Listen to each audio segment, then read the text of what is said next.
আজকের আমি একটা পরোটা করব, তার জন্য নিয়েছি এখানে অজওয়ান নিয়েছি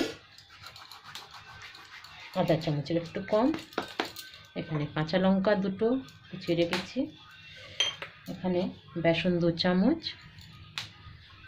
আর এইটা হচ্ছে ভুট্টার আটা, এখানে ধনেপাতা কুচি দিয়ে দিলাম। এবার দেবো একটু নুনটাও দিয়ে দিলাম আন্দাজ করে, তেল দেবো 2 চামচের একটু বেশি তেল। এবার আমি এটাকে দুধ দিয়ে মেখে নেবো একটু। এই আটাটা পুরোটাই দুধ দিয়ে আমার মাখা হবে।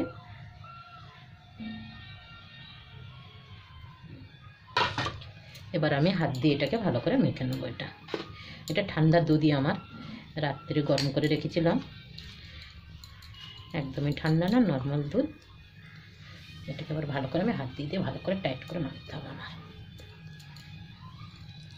মেখে 10 মিনিট রেখে দেবো আমি।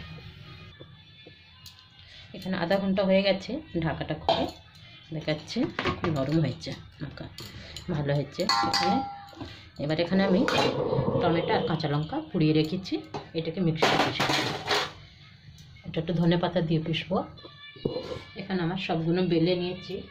এবার আমি তাওয়াটাও বসিয়ে দিয়েছি, তাওয়াটা গরম হয়ে গেছে, সব ভেজে নেবো তেল দিয়ে। এবার আমি উল্টে দিলাম, দিয়ে তেল দিয়ে ভেজে নিচ্ছি। এটা খুব নরম হয় খেতে, আর এত স্বাদও হয় পরোটাটা।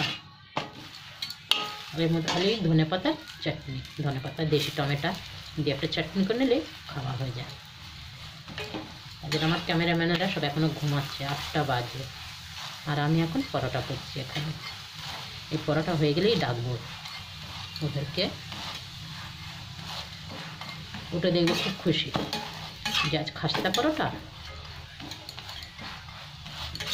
এরকম সব তেল দিয়ে লাল লাল করে ভেজে নিতে হবে।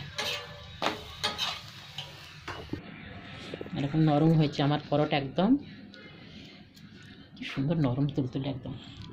এটাই গরম গরম সকালের জল খাবার আমাদের আজকের।